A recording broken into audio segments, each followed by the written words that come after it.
Welcome back to the booth, ladies and gentlemen, here at Pro Tour Guilds of Ravnica. Riley Knight joined by Paul Chan from Wizards R&D, and we are drawing ever closer, my friends. The march towards the top 8 continues. As you heard, 23 must become 8.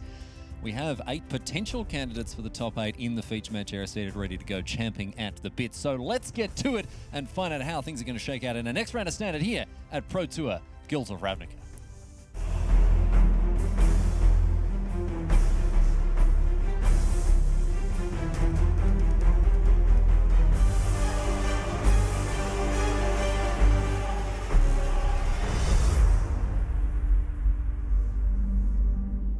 Hello, my friends, and welcome to continued coverage of Pro Tour Guilds of Ravnica, live from Atlanta, Georgia, in the United States of America. My name's Riley Knight, joined by Paul Chan from Wizards R&D, and running it back in the feature match area, look at this. You all know him, you all love him, Luis Scott-Vargas from Channel Fireball. He's ready to get it done again, Paul, on Boros aggro. Yeah, effectively a white weenie deck with some red cards in the sideboard, and he is going up against Wilson Mock, who's playing classic Jeskai control, very similar to the list that we've seen from the deck tech given by Guillaume Matignon yesterday. And, you know, I think one of the most important cards for Wilson is Deafening Clarion. If anything, he might even want to mulligan to it if he knows that Luis Scott-Vargas is on red-white aggro. Now, Mock has taken a mulligan, or several mulligans, I'm told, to mulligan to 5, unfortunately, for him. And the hand that he has is not particularly well set up against this aggro deck. A complete lack of Deafening Clarion. Revitalize might help him to find one, but this is a bit of a clunker, especially against this 1-2 punch from Scott-Vargas. Look at this. This is the latest technology. Right, absolutely. Johnny's Primate is the technology that Channel Fireball has brought to the table with their version of their aggressive deck. And now a history of Benalia as well. I mean, this was an old one. This is not just this is not an apple and one more thing. This is well and truly established technology, but Scott-Vargas curving out like a madman, and he's ready to get some lunch. Yeah, so as you can see here, he's got that Leonin Vanguard, which does trigger once you have 3 creatures on the battlefield on your upkeep. You don't even need to attack. So he got in for 5 points of damage there, and that Johnny's Primate is currently sitting at 3/3 because of that trigger. So now Wilson Mock really needs Deafening Clarion this turn, or it might be too difficult. He's found it. He's just found it as well. Did he just run off the top? He's just ripped it. No. Thanks to that Revitalize. He is right back in this game, Paul. Oh, my goodness me. Wilson Mock absolutely had to find out that window was going to slam closed, and he's back in it. Yeah, I mean, that was the card that he needed to basically unmulligan. But Luis still a very strong follow-up play here. He's got Banalish Marshall along with a Night Token, and History of Benalia will go into Chapter 3 next turn. And Banalish Marshall also a Knight. Yep, big family reunion for me, Paul. Right. Everyone's here. So he's going to be getting in for 10 this turn after that trigger. So that's a huge piece of work from Scott-Vargas, getting himself back into the game after that devastating Deafening Clarion here. And as we say, the Knight family reunion topped off by big grandpapa Banalish Marshall getting it down astride his noble steed there. We'll see what else Scott-Vargas has got to do here. Is it another Banalish Marshall as well? So an attack for 12 now, and we put Mock right back in this thanks to that Deafening Clarion. But I mean, hey, Justice Strike might get some work done here. Right, Justice Strike will be able to shut down one of the Banalish Marshals that's attacking, but he's also wondering if he wants to use that Sinister Sabotage. I don't know if it's actually still on the stack.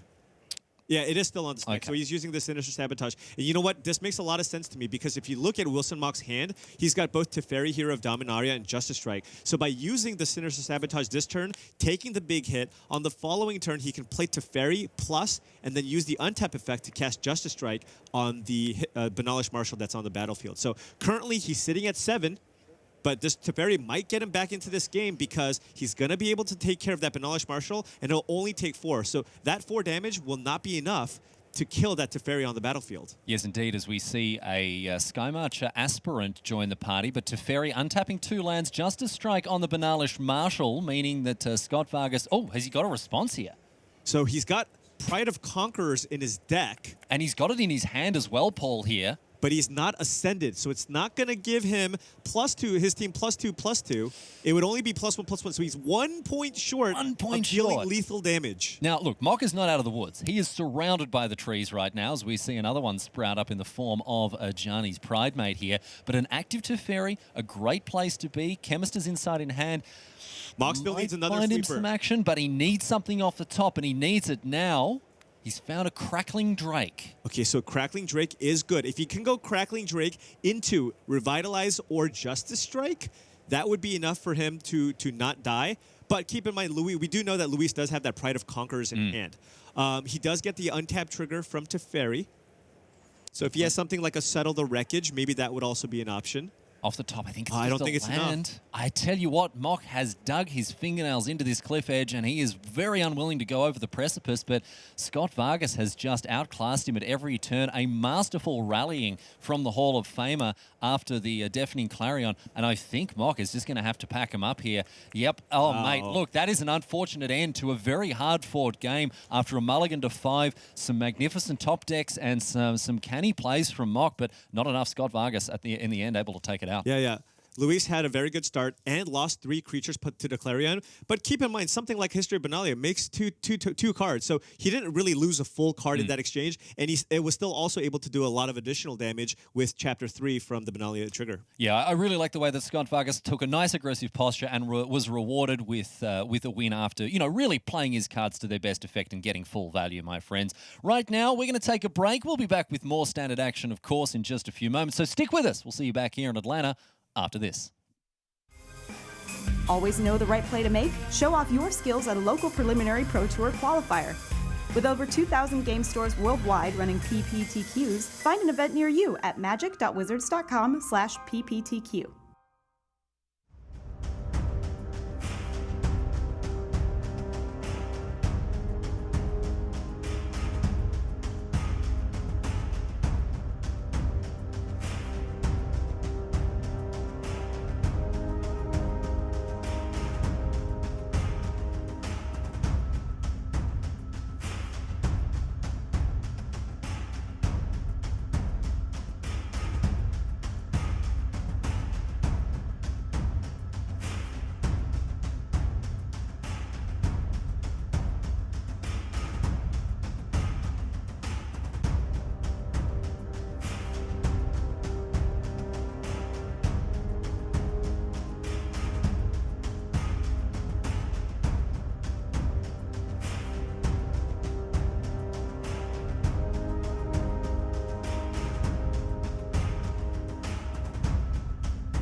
Welcome back to the feature match area here at Pro Tour Guilds of Ravnica, ladies and gentlemen. My name's Riley Knight, joined by Paul Cheon, and it is great to have your company for the standard portion of this Pro Tour as we make our way slowly but surely towards the top 8 cut at the end of today's play. Luis Scott-Vargas in the feature match area alongside his opponent Wilson Mock. Mock took a loss in game number 1 after a rough mulligan to 5. A brief rally with a deafening Clarion was not enough to forestall the inevitable victory from Luis Scott-Vargas. And in the meantime, while these players are shuffling up and getting ready, we can move back to one of our back tables and have a look. Look at this. Very much the old versus the new, Paul. The current world champion in Javier Dominguez versus Mr. Dragonstorm Makihito Mihara. Look at this dueling Carnage Tyrants. Very, very powerful effect in the mirror. And it looks like I don't know what chapter of Eldest Reborn. It looks like 3 is happening here. Yeah, we may be seeing Makihito Mihara plundering and pillaging the graveyards here as the Ravenous Chupacabra comes down, takes care of a Midnight Reaper. We haven't seen a lot of Golgarri mirrors. It's sort of the de facto best deck in Standard, but even that is a very contentious claim to make. Plenty of people, plenty of very, very talented people saying that Golgarri's reigning, it's sort of roughshod riding across Standards these days are numbered.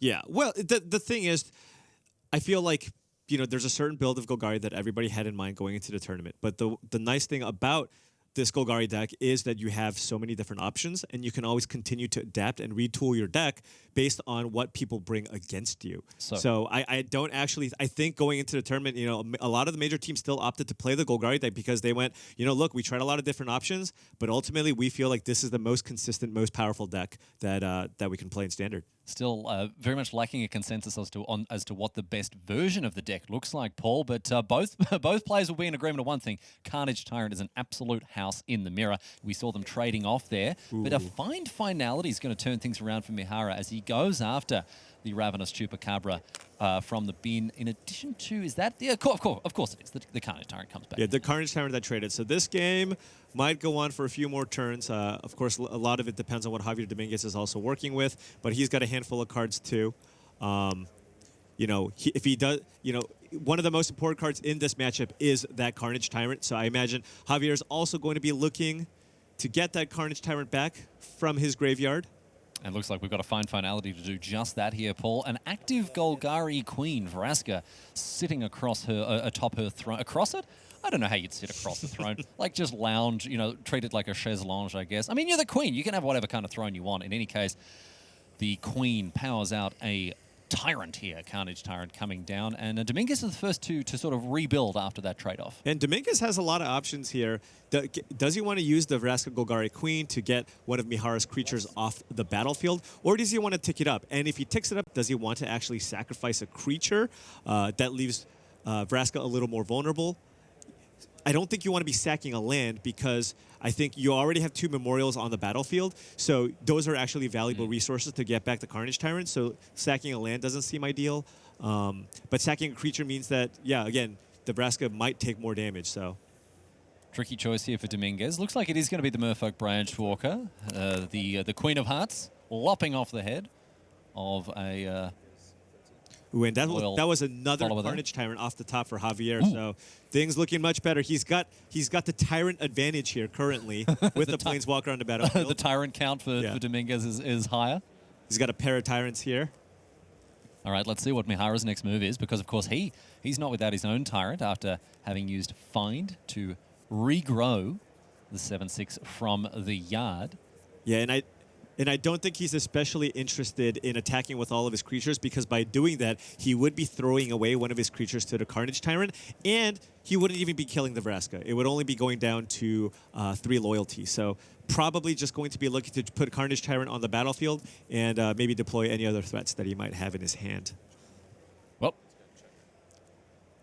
let's see what the next move is here for Mihara. He's certainly taking his time having to think about it. A tricky spot for him, as Dominguez really is... I guess the other thing to note here is just the raw power level of the cards that are on the battlefield in Vraska and Carnage Tyrant, just much higher, and are sort of naturally outclassing the Junkers from Mihara. But now with a Carnage Tyrant of his own, he's going to get closer to a position where he can start to contest. But as we say, that critical Tyrant advantage is on the side of the Spaniard here. I think now Javier might be interested in using the Vraska minus here to remove the Merfolk Branchwalker, because if he does that, he can't just triple block with all the small creatures to trade with the Carnage Tyrant. So then this would mean that if he attacks with the Carnage Tyrant, Mihara would be forced to block with his own Carnage Tyrant.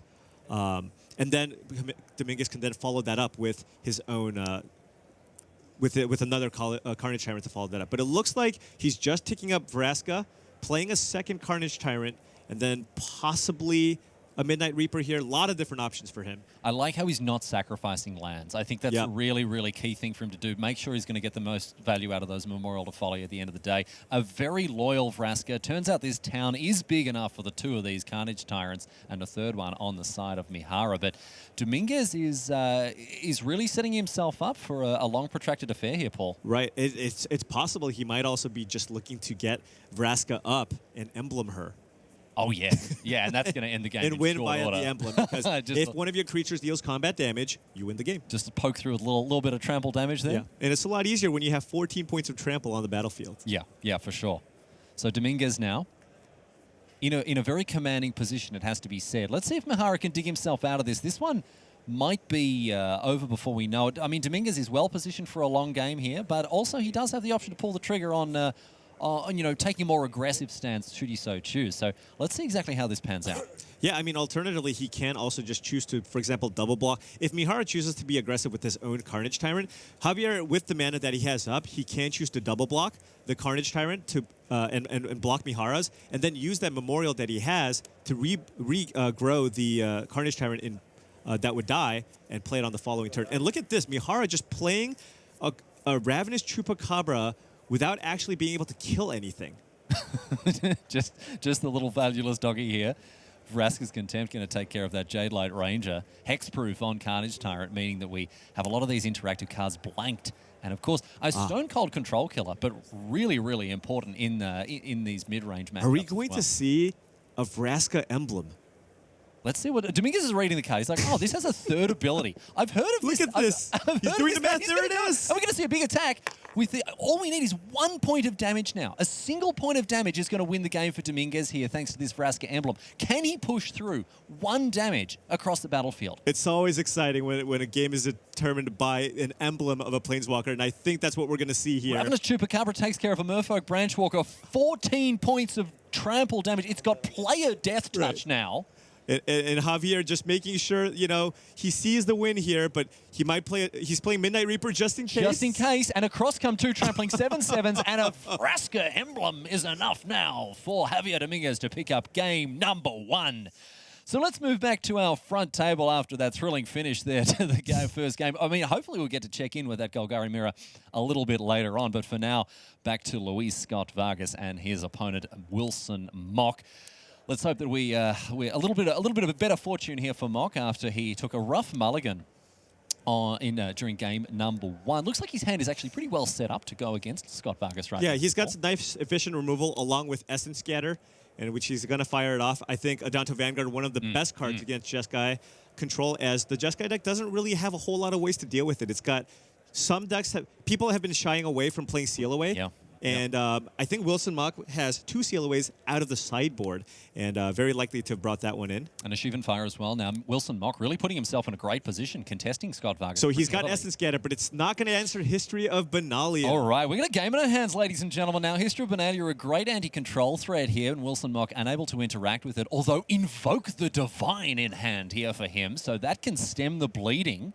All of a sudden, the family reunion is cancelled. Yeah, but I don't know if he wants to use that Invoke the Divine here. It stops a 2/2 token, but he might be more interested in running out a Crackling Drake, because Invoke the Divine might have been brought in anticipation of something like an Experimental Frenzy that Luis Scott-Vargas might have out of the sideboard. I think you're right. I think you're right here, Paul. I got a little bit carried away there. I have a lot of respect for the power of History of Benalia, of course, but it looks like Mock is holding his fire. He's not particularly trigger happy with that Invoke the Divine. He's going to save it for a rainy day. So the second night comes down to the battlefield, and with Scott-Vargas 4 mana, and it's going to be just a hard cast Conclave. Ooh, this Invoke the Divine is going to be really nice. Hello. Wilson Mock's going to be able to use Invoke the Divine to kill the Conclave Tribunal and get that Crackling Drake back. And not only that, he will be able to utilize that Enter the Battlefield effect and draw an additional card.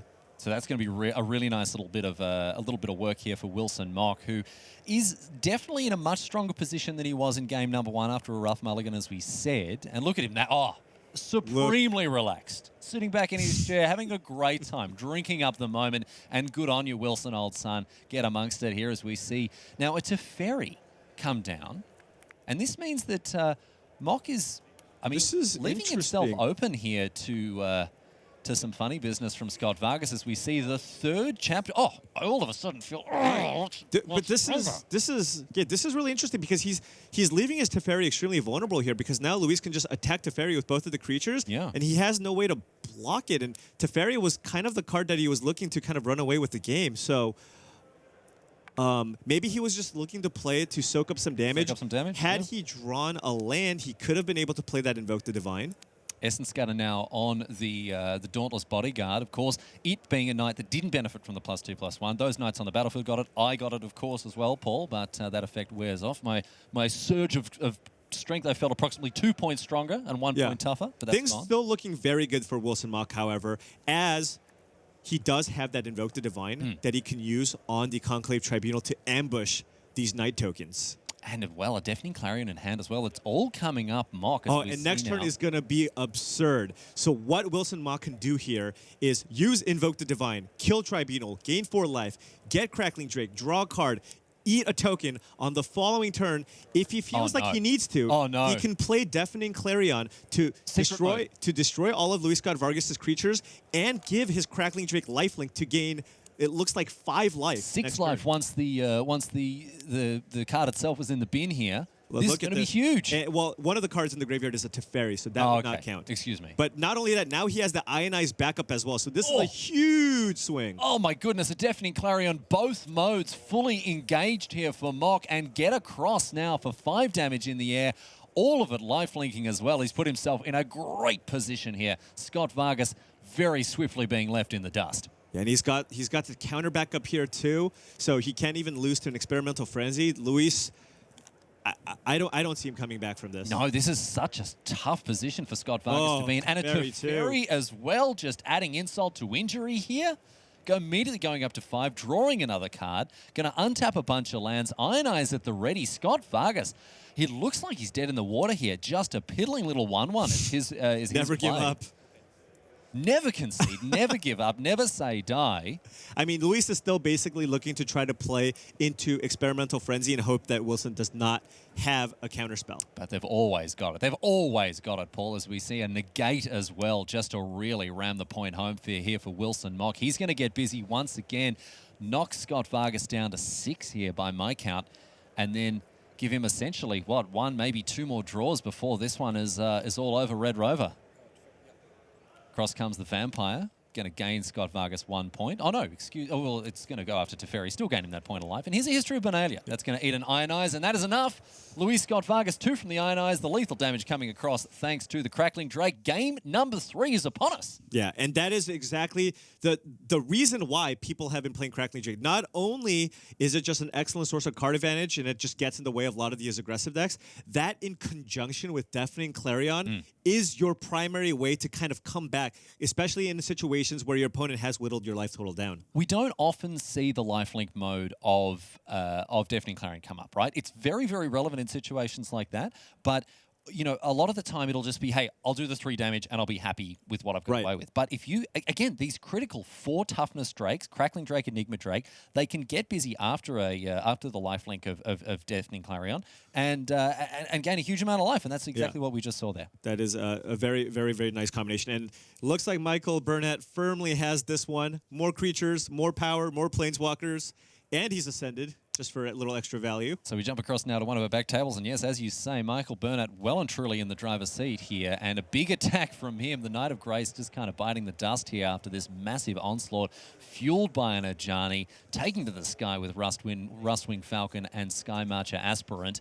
And the Knight's getting busy as well. Looking good for Burnett here. And Burnett has currently the best record in the tournament. He's tied with Azani. He's currently sitting at 11-1-1. So if he wins this, he'll be sitting at 12-1-1. And it's possible, even if he loses the last 2 rounds at 12-3-1, he might be locked for the top 8 if he wins this one. Wow, so he's playing for a lot here, but a Deafening Clarion here for Lagda Plus. Wow. Let's have a look at what the result of this is. I don't think he expected that one. That is huge here. From another Boros aggressive deck. And that just sweeps the board, right? I mean, look, let's keep things in perspective. Duplas is still at 6 and he's still facing down an active Ajani with no action of his own, but this is step 1. Yeah, I mean, that is one of the few cards that makes it a little bit closer.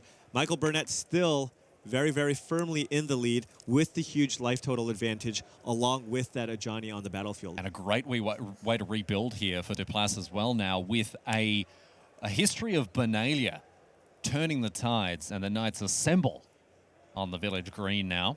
And Burnett still 3 cards in hand for him, and that active Ajani, so he can rebuild pretty nicely if that's what he's wanting to do here. But a deafening Clarion definitely took him by surprise. Yeah, definitely. Well, it's just one of those cards where you just kind of don't expect from an opponent who also plays a deck full of creatures with toughness less than 3 or 3 or less. But, you know, sometimes you can just cast that Clarion to race in situations and give your creatures lifelink. And especially in situations like this where, you know, that surprise factor is there where, like, you can kind of sandbag your creatures a little bit and your opponent will run into it. Like, that can really just get people by surprise. Let's see what the Adversary of Tyrants is going to do here.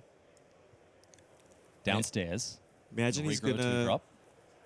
Okay. Skymarcher Aspirant is a 2/1 flyer, of course. The City's Blessing has been bestowed upon Michael Burnett.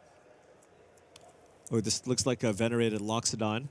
Yes, indeed. It's a Convoke card of some sort. And yes, indeed, Venerated Loxodon hits the battlefield now and grows the Skymarcher Aspirant to a 3/2. So Theplus not out of the woods yet. Let's see what he can pull together this turn. History of Benalia goes up as Professor Binns continues his lecture. Sometimes just a 4/4 elephant is all you need to just brick wall your opponent. All these creatures are extremely small. Everything in kind of the Boros aggressive decks are basically 2/2s. But I mean, it's only going to take a few attacks with that Skymarcher before Theplus is in the ground here. Right. He needs an answer to the flyer. Maybe an Aurelia, something like that to contest. Aurelia would be huge. Yeah, it's going to be really important for him here, right? Well, okay. Oh, look at this. Here we go. He has a Heroic Reinforcements, but keep in mind, he is at 6 life, so he can't just attack with all of his creatures. He needs a Deafening Clarion. Give him more lifelink. Get in there. Right. Get busy. So now he's attacking with both of his knights, keeping the soldiers from the reinforcements back. By doing so, he will be able to kill that Ajani Adversary of Tyrants on the battlefield. But as a result, he will lose one of his knights, as the Loxodon is currently sitting at 4/4, and those the knights are currently 3/3s. So yes, indeed, one of the knights gets lost in the elephant grass, but away goes the Adversary of Tyrants. So that's a small victory there for Theplus. Let's move back now to Burnett and see what he can pull together off the top of his deck. But that Aspirant is a 2-turn clock. And I think a Banalish Marshal in hand here for Burnett may be the next card to be deployed. And that's going to be a real headache here for Theplus, who has done a good job to keep himself in it. But he's staring down the barrel of a 2-0 loss here if Burnett can do his thing. Theplus now. What is this? Mana. This might be a Justice Strike. No? Response. It's response. All right. That's not what I expected here. That was really, really important, as Michael Burnett's main way to win was through 2 attacks from that Skymarcher Aspirant. Now he's going to have to try to get through with the Venerated Loxodon, but at the same time, there's only 4 power worth of creatures. Currently the Loxodon is a 5/5, so he has to basically just chump block here. So, yep, chucks one of the soldiers under the bus here, under the elephant, as it were, and we said that he needed a way to contest that flyer. He found it, he deployed it, and now...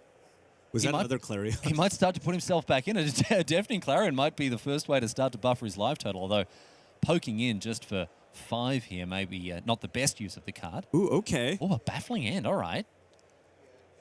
Get rid of that Banalish Marshal here. Yeah, so it would get rid of the Banalish Marshal, but again, his creatures are just too small, cannot deal with the Loxodon. Gets in for 4 here with the History of Benalia trigger, but Burnett's still at a very healthy 19 life, and Theplus is going to have to chump again this turn. Actually, he could potentially take 4 damage. The Boros deck doesn't really have a ton of reach. Let's see what he's up to now. Both of these players still with cards in hand. Not often you see this situation. A lot of them time that they're just dumping cards into play willy-nilly and getting it done here. But the 4/4 comes across all the same. Nope, Theplus is not going to take any risks. Preserves his life total now. And let's see what's next up for the Dane. Off the top. What's he found? I think that's another Heroic Reinforcements. That's more chump blockers, I guess. Wow, look at this. All right. Just this elephant just getting in there. 4/4. But no, there is all the, they've got all the guards in the way, and the Loxodon cannot connect. No trample, of course. Probably keeping a soldier back and attacking with the knight. This gets in for 5 points of damage, putting Burnett down to 14. Slowly but surely whittling away the life total of the American here. As you say, Burnett in a commanding position when it comes to the grand scope of the tournament because he is well and truly ahead of the field. I guess if Theplus just draws mono heroic reinforcements and Burnett keeps drawing lands, he could somehow win this race. 4 cards in hand now for Burnett. He's got to have something. He's Right. got to be able to contest. The 4/4 is going to get busy once again, but you'd imagine Theplus is set up to just chump block here. Right. The reinforcements coming in at just the right time. Man, you should have called the card timely reinforcements instead of her. Oh, wait. That one's taken. Already taken. Sorry. That real estate has already been bought up. Right. Yep. So in comes the Loxodon, and of course blocked immediately by the 1/1. Let's see what Burnett's follow-up. He needs a follow-up. He has to get some business on the board. His hand is actually just all removal. I see a Baffling End, and I believe Tribunal as well. Oh, no. But it looks like he's holding it and saving it in case Theplus has a larger creature. Well, we may see the Conclave Tribunal, go after the Baffling End, and that's going to make him a 3/3.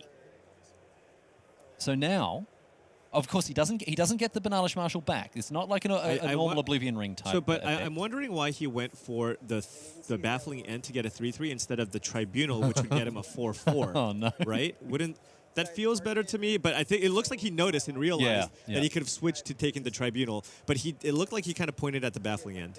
Well, while a judge resolves this situation, I think we might jump back to our front table because those players are seated up, ready to go in game number 3. Scott-Vargas and Mock here. Luis Scott-Vargas, Wilson Mock, Jeskai control in the hands of Wilson Mock, and of course Luis Scott-Vargas on Boros aggro. I'm sure we'll be able to check back in with that game that we just stepped away from there between Burnett and Theplus, and of course we'll bring you updates as they come to hand. But for now, Scott-Vargas getting busy with a Healer's Hawk, constructed all-star Healer's Hawk here, Paul. And limited all-star. Mate, it won't be too long before we see this crushing modern leagues as well. Here's a Danto Vanguard as well. This 1-2 punch is a fantastic start for Scott-Vargas. Very, very important card in this matchup. Not a lot of ways to actually remove the Adanto Vanguard. Only 2 copies of Seal Away in Wilson Mock's sideboard as answers. And his hand is not looking as flash hot as it was last time. He has Seal Away, but no White Source. Seal Away is an important piece of the puzzle, and a negate is a great answer to History of Benalia. But, we saw a handful of Essence Scatters and Shivan Fires last time around. Mock is not running that. He doesn't have that same kind of heat this time around. He draws a Deafening Clarion, but again, he needs that White Source. No White Source. But keep in mind, he does have a couple of Crackling Drakes on the battlefield, which will do an excellent job of blocking Luis Scott-Vargas' creatures. Okay, all right. Actually, Mock's position is not too bad. If this is a creature, he can counter it with Essence Scatter. Right. Cast a Crackling Drake for certain next turn, and hopefully find a White Source before too much longer. Scott-Vargas, I don't know if he's got anything else here. And look at Scott going for the tapping the mana to make it seem like he has another creature to play, but only looking to sandbag it there when he's holding a handful of Conclave Tribunals. Triple Conclave Tribunal here. Now, of course, it is going to be very useful against the cards like this Crackling Drake. And if Mock can find a Deafening Clarion to kind of sweep away the dust here, then he's going to be in good shape.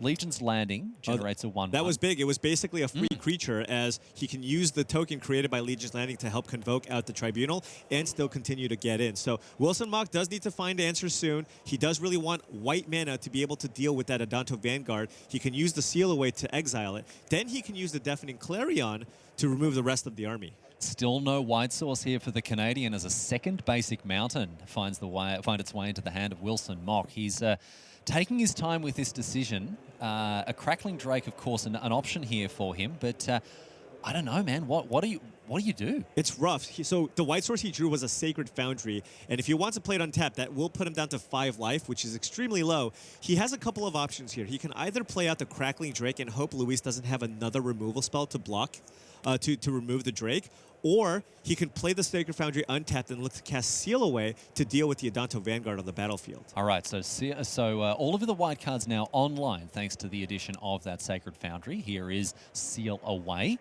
And this makes a lot of sense because he does not want Luis to be able to attack with 3 creatures and flip that Legion's Landing that he has on the battlefield.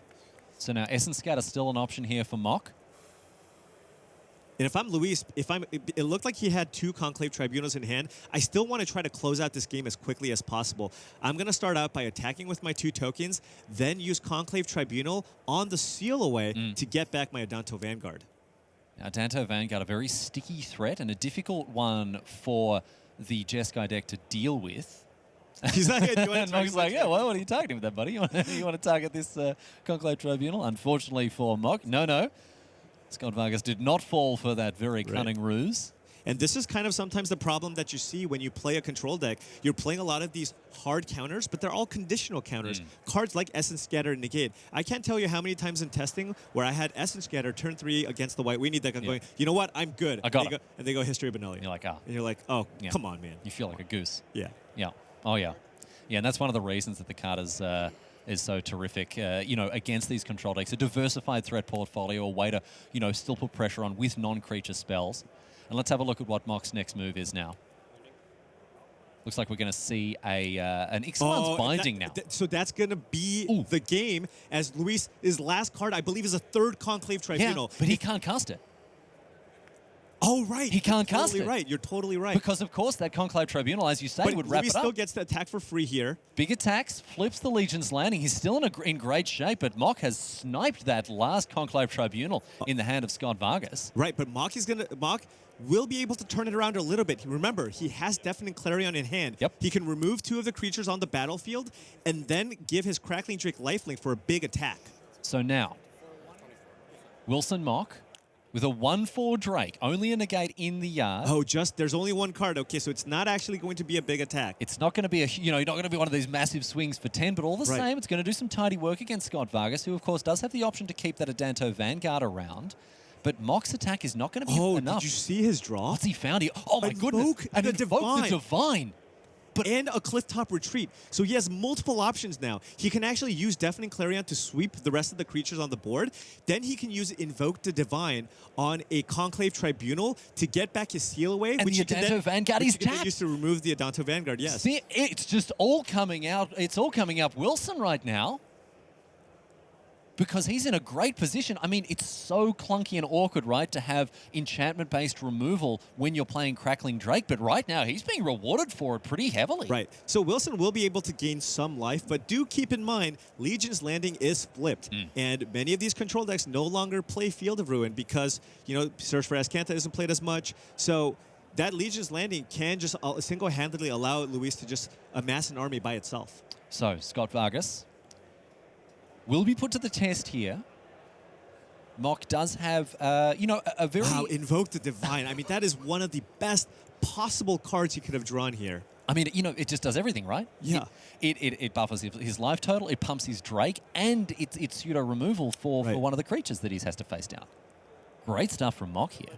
So, Mock is now just looking through his options and figuring out what he wants to do here. If he plays the Deafening Clarion this turn, he will get rid of 3 creatures, give his Crackling Drake lifelink, and gain 2 life and go to 3. But I actually did not see that he had another Crackling Drake in hand. But this is going to be a huge turn. All right, so Scott-Vargas activates Adanto the First Fort, puts another lethal 1/1 threat into play here. But Wilson Mock has got the technology, and he is going to use it. Is Luis going to somehow try to play around Invoke the Divine? So, 4 mana. And oh no, look at this. Another Vampire token and an attack with everything. And let's see what Mock can do here.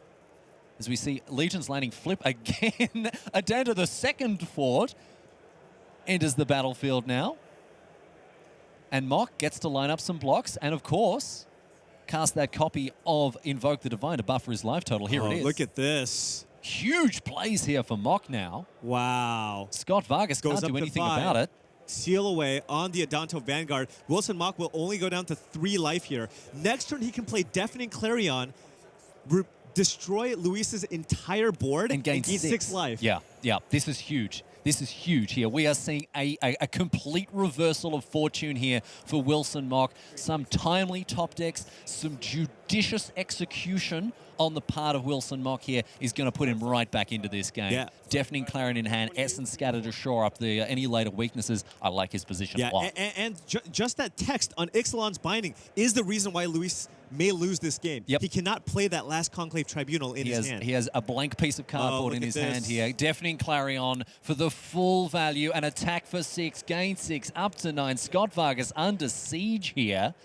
And now with an Essence Scatter and a Negate, he is living life on easy street. Right. Mox, I know we're not supposed to give out personal details of people on stream, but I can tell you Mox address is #1 easy street. Yeah.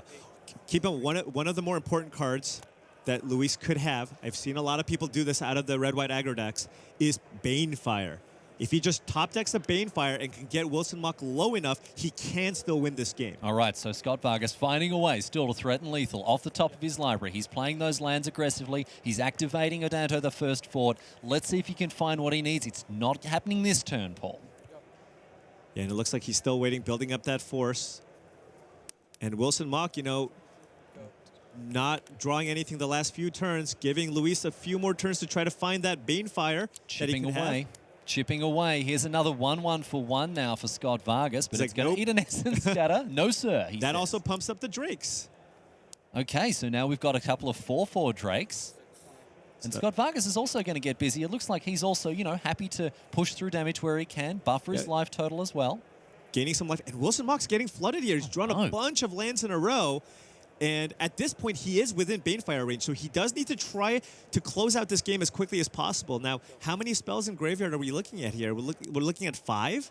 And Wilson chose not to attack anymore. No this attacks. is actually buying Luis a lot more turn. It is. It is. It's going to give him a much better chance of top decking that lethal Banefire. That's what he needs. And another land for Wilson Mock. Really, if Wilson Mock finds Deafening Clarion, he will be able to close it out. But now, I mean, Luis also being Both of them flooded. just flooding out. Oh, my goodness. Man, Oh, look there at it this. is. It's the monsoon. What's he There it found here, is. Paul? Deafening Clarion off the top for Wilson Mock. That wipes the board. He's now going to gain 10 life. He's going to get... Is that 10? It's 10 life. It's 10 5 life. instants and sorceries in the bin. It halves Luis Scott-Vargas' life total. Wilson Mock up to 16. And now, I tell you what, Scott-Vargas was just the unfortunate... He's the victim of, you know, of a bit of poor fortune there, unable to find the card he needed off the top of the deck. Wilson Mock in a position now with a stunning, a dramatic reversal here, Paul. Scott-Vargas, can he find anything? He's on 1 life against these massive Drakes, Deafening Clarion, And he found the MVP. Banefire. Oh, no. He found the Banefire, but it was too little too late. And Scott-Vargas has just got to read him and weep. A very unfortunate set of circumstances for him at 11 He's got 2. He's got a Banefire for 10, and he can attack for 2. So that would put Wilson Mock down to 3 life. No. So And an close. extension of the hand. What a massive game for Wilson Mock. You can see he is so happy with himself for having fallen across the line there.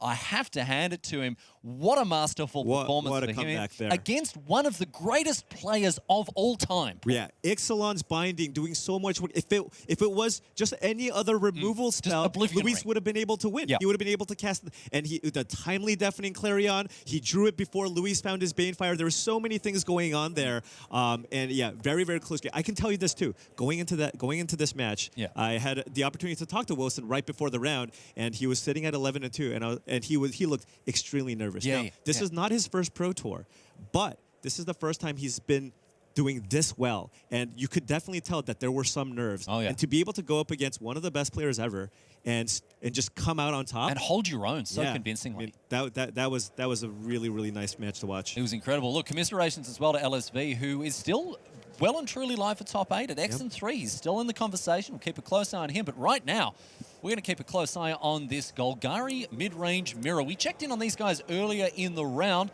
and we're back at it once again. Is that an emblem? Mahara against Javier Dominguez. Is that an emblem? Oh, no. Makahito Mahara is now the one with the Vraska emblem. Dominguez winning a previous game in style. It's just the same thing that we see, but in reverse. It is an actual mirror. It is a mirror situation in a mirror match. Makahito Mahara giving his creatures a weird Death Touch plus here. Javier needs fine finality here to be able to sweep up the rest of the board and make sure his Carnage Tyrant is bigger so we can block Mihara's Carnage Tyrant. Vivian Reed, I think, the rip here for the Spaniard. The world champion, of course, riding high. I know Vivian can kill a lot of things, but I don't think it can get rid of an emblem. No, it doesn't seem like, and it has to sadly extend the hand there. What a dramatic turnaround. Makahito Mahara, he's like, that was kind of cool the way that he killed me. Maybe that was like a learning moment. You beat me with emblem game 1. Okay, yeah, I can do that to you too. Yeah, the apprentice has become the master truly, my friends, but that is all she wrote today, sports fans, for this round of Standard here at Pro Tour Guilds of Ravnica. I tell you what, Paul, we had some smiles, we had some frowns, there were ups and downs, we had some laughs, we've had some tears. But at the end of the day, that is that. I mean, a truly dramatic round. We really saw some of the best that this format has to offer right now. Yeah, absolutely. And you know, we were in situations where we were thinking, you know what, like, I don't think he can draw anything. I think he's just dead. And somehow he drew a removal spell that was also a life gain spell that also dealt with one of Luis's most difficult to deal with creatures, all in one draw, Invoke the Divine. Yeah, and you know, we've seen rounds where the kind of, you know, the shifts have kind of passed in the night and we haven't seen a lot of interaction or a lot of back and forth, or it's been very one-sided, and it's really good to see the opposite of that, you know, really intense, complex Magic that comes down to getting the maximum value out of your cards, complex decisions at the highest level. This is what the Pro Tour is all about. Oh, absolutely. I mean, wow. We still got more rounds. And we still got more. The party don't stop, ladies and gentlemen. So stick with us. We're going to take a quick break. But on the other side of this, we'll be gearing up for the countdown towards the top 8. So stay with us. We'll be back after this.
everybody, welcome back to the news desk. Eduardo and Rich with Maria here, and Brian David Marshall is down on the floor with somebody who is having a very excellent weekend. Thanks, Maria. A lot of players talk about going to a tournament and getting lucky. Michael Burnett decided, give us a spin here, Michael. Yeah. Decided to bring his luck with him. Right. Yeah, we got the Andrew Luck jersey. I wear it pretty much to almost every tournament, so yeah.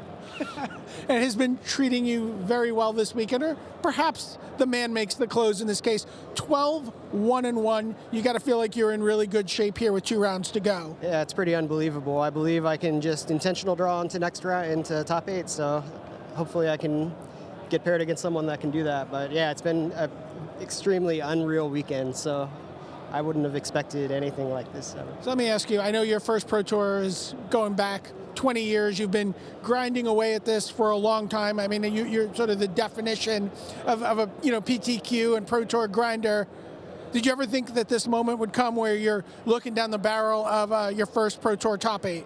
Honestly, I didn't. I came very close at Pro Tour Dragon's Maze and lost a win in it. And to be honest with you, I thought that was my chance, and I blew it. So I thought that was it, but I guess not. What does it mean for you to have this opportunity after so long to be able to, still play this game and to still be able to succeed at the highest level here? I mean, it's pretty unreal. Honestly, I've just been running really hot in the past year, so a lot of it is that. And before I maybe wasn't running hot in large events, so. Yeah. Grand Prix Vegas champion, Grand Prix Portland top 8. Now, very, very possibly the Pro Tour Guilds of Ravnica top 8. What's a message you'd have out there for people who are, have been playing the game for a while and are still aspiring to get to this stage of the game? To get to I guess, just keep on playing, just grinding it out. That's it. That's all that I've done, is just grind a lot. And most of the time, there's not any results that come with that, but I guess some of the times you get lucky and run hot, so. All right, Michael Burnett, great job this weekend, and looking forward to seeing what you have the rest of the way here at Pro Tour Guilds of Ravnica. All right, Maria, Eduardo, everyone at home, I am a liar, pants on fire, and I am deeply, deeply sorry. Why is that, Rich? See, last round, I said there were 23 people who could win the Pro Tour, and I said all the X and 4s were dead. That's not necessarily true, and here's why. If we get to the end of round 15, and all the 12 and 3s stack up against each other and go, we cannot afford to intentionally draw, then they may all play. And if that's true, then suddenly, instead of 6 people going up from 36 to 37, there is suddenly 3 people going from 36 to 39. And if that's true, maybe you end up with this suppression of the 12-win crowd, and maybe someone at 12 and 4 sneaks in. So I'm really sorry. I'm really sorry. I'm really sorry. All right? No? All right. Did my best. That's what an apology sounds like, by the way. So let's show you something else while we work out some more math. How about Brad Nelson? He knows a thing or two about making the top 8. Wonder how he's getting on. Here he is.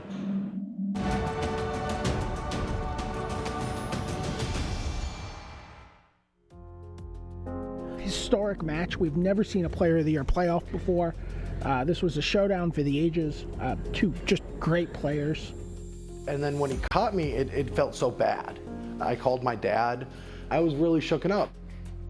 And my dad just said, this is going to be history. I mean, he was so wise at the time. He's like, this is going to be part of history. You're going to be doing something that's never been done before. And you can still win it. It's not like you've lost. And that really got me through the weekend and got me back home. I'm Brad Nelson. I grew up in North Dakota, but now I live in Roanoke, Virginia.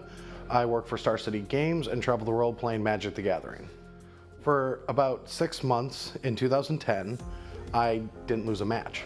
I won so much that I thought you could just will it. So much that I top 8'd 5 competitive tournaments in a row, 2 Pro Tours, 2 Grand Prix and a Nationals.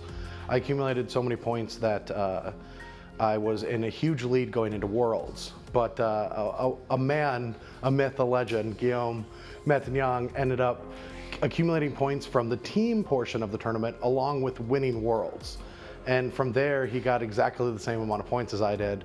And we were doing something for a playoff or a tie that has never happened before. On Sunday, when I was watching Worlds play out, I was mortified. I was just pins and needles the entire time. Not only Guillaume could catch me, but Paulo could straight up win Player of the Year if he even got out of the quarterfinals. So I had to root for Guillaume to beat Paulo and then root for him to lose. It was a very stressful day. One I would not want to relive. Well, what ends up happening is Player of the Year is going to be decided in Paris during the first Pro Tour of the season, where we will be playing a playoff of both limited and constructed, a best of 7 games. Well, I'd like to think that I was the person that was a little bit more calm in the family when we were watching the playoff, because me and my dad were there. But then I look back at the pictures and I see myself in the background and I'm just like this every time, like I'm just at the edge of my seat. So it was a lot of stress. All right, so I wake up Saturday morning. The playoff is in a couple hours. I come downstairs with my brother and I see you. And you're there and you're like, oh, let's walk to the site together. And we start walking and you're asking me questions, we're talking. 30 minutes rolls by and we're lost. And I look at you and I'm like, don't you know where we're going? And you're like, no, I was following your brother, Corey. And I'm like, you never follow Corey, you never follow him anywhere. And so we end up having to hail a cab because we don't know where we're at all in Paris. But I mean, if you're gonna be late to something, it's good to have the commentators with you. I'm still pretty sure that we were following you, and then once you got us lost, you just blamed it on me. That's the story I'm gonna stick to.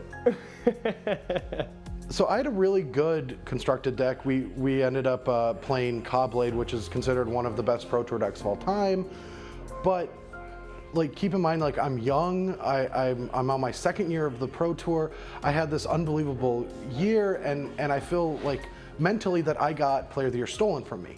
I mean, he won game 1, but I knew the matchup was so good that I should be able to overcome any variance. And he won the die roll. He just annihilated me game 1, but I still wasn't that afraid. The structure of the tournament was 2 games of standard, 3 games of limited, 2 games of standard. And so really the bulk middle, was going to decide a lot of it. And since I lost 1 game already in constructed, I had to win a limited game. So if his deck was better than mine or his pool was, I was in trouble, but I quickly realized that it wasn't. And I was able to finish the match 4-2. But it was a long, grueling one. I mean, because I thought I could lose something, I was very stoic and very intense the whole match. And Guillaume was just having fun. And if I could look back at one thing, like, I wish I could have, like, shared in some of the enjoyment of the moment. But to me, it was so high pressure. But ever since then, I mean, I played Guillaume many times in my career, and I think that the playoff is one of the only times I've ever beaten him. He's still, to this day, one of my favorite opponents. The feeling of winning the playoff was euphoric. It was like a weight was lifted. I had my dad and my stepmom and my brother there, a lot of teammates. It felt like a celebration at the last moment. There was a lot of friends, and it just felt like this weight was lifted off my shoulders, and it was this burden that I was bearing ever since I started losing at Worlds months before that. It was just this thing that kept building and building, but it's just this like surreal thing that I still can't really put into words.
Well, we are down to our final 2 teams in BDM's Team Series Countdown. Let's find out who's at number 2.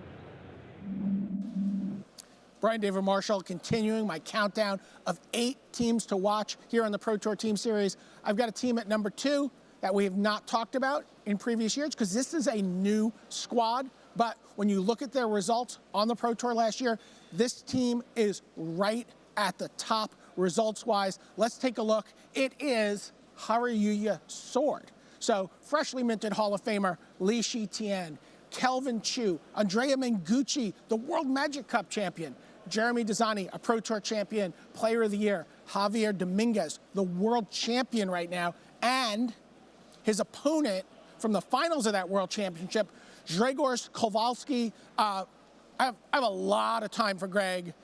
He's really impressed a lot of people on the Pro Tour this season, puts in a ton of work.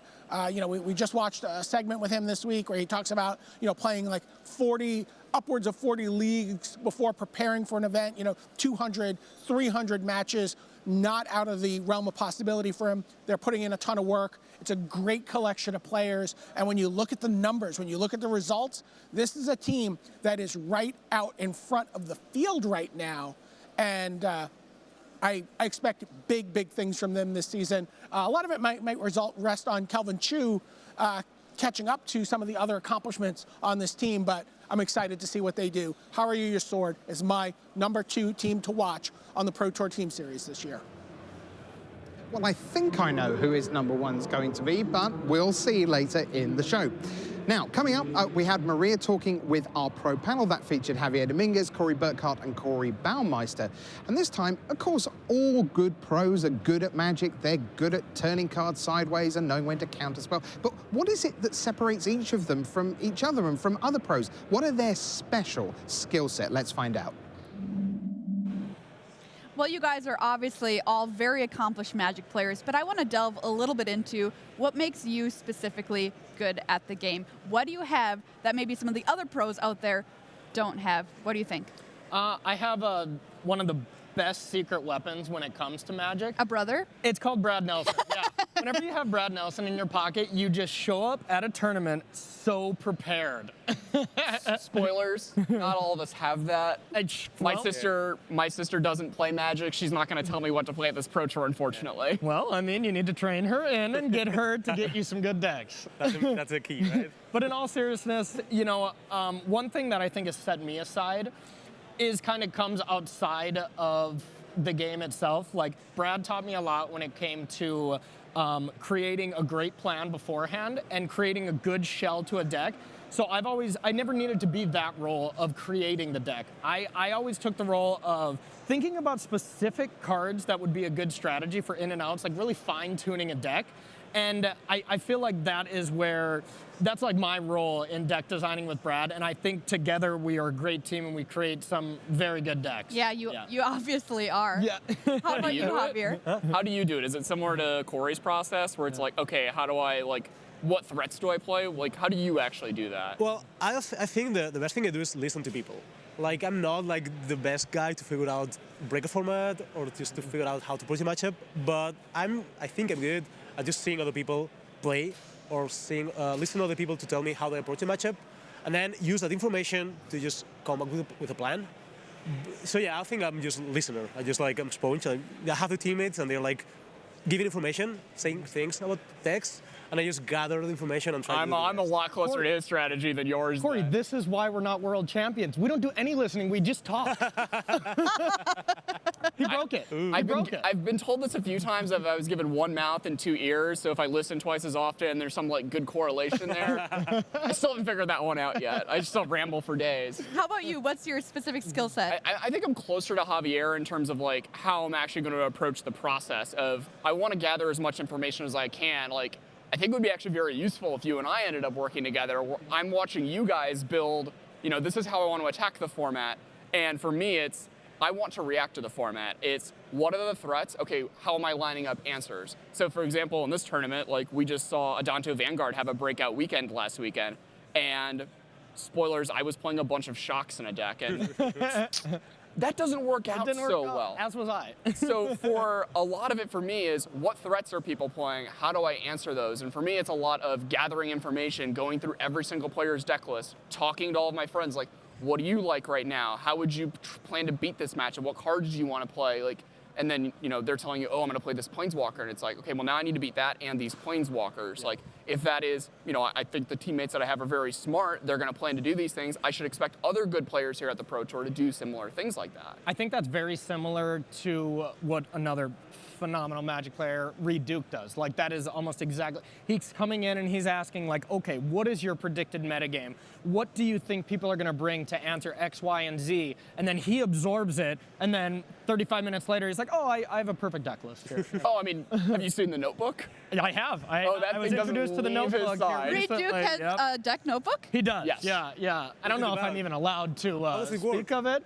He just has a bunch of pages. He's constantly scribbling in different what ideas. matters in the matchups. Yeah. Like what cards we could do to flip a certain matchup. What kind of conditioner to get that extra poof in the hair. Ooh, I need to read this. I need to read the this. most important page. Exactly. Yeah. It's locked in a safe, you know. Which suit jacket to bring.